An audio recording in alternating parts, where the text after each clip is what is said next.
జరపాలని ఆలోచిస్తున్నాం. 2 రోజుల్లో నిర్ణయం తీసుకుంటామని ప్రకటించారు.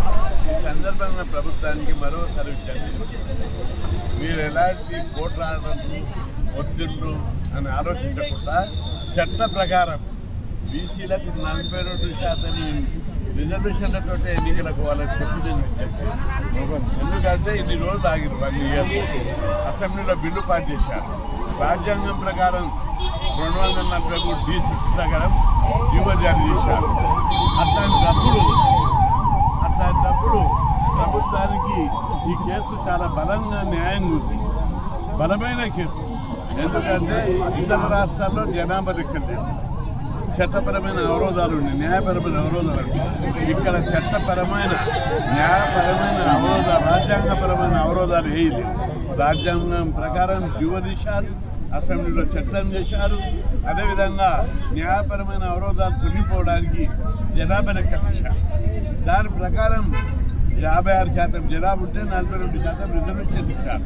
అట్లాంటప్పుడు ఈ కేసు బలంగా ఉంది, ఎలాంటి అవరోధాలు లేవు. ఈ కేసు కోర్టులలో గెలుస్తుంది, హైకోర్టులో గెలుస్తుంది, సుప్రీంకోర్టులో గెలుస్తుంది.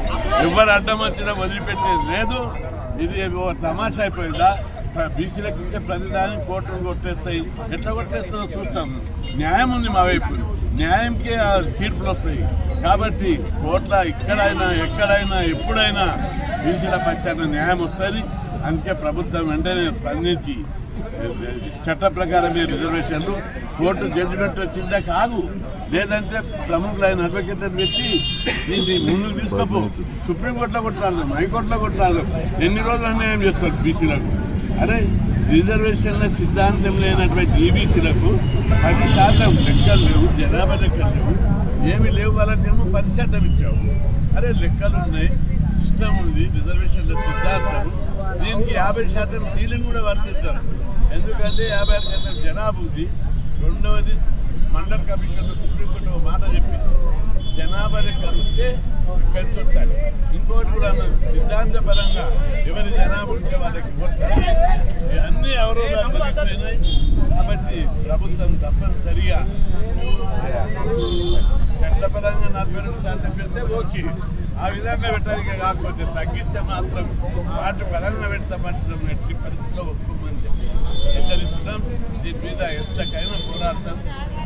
అవసరమైతే ఎన్ని రూపాయల్లోనైనా ఉద్యమం చేస్తాం. మొన్న చూశారు బీసీల అసెంబ్లీ బంద్ సందర్భంగా చరిత్రాత్మకమైన బంద్ జరిగింది. ఆ బంధువులు చూశాను అన్ని పార్టీలు అందరూ రాజకీయ నాయకులు కళ్ళు తెరవాలని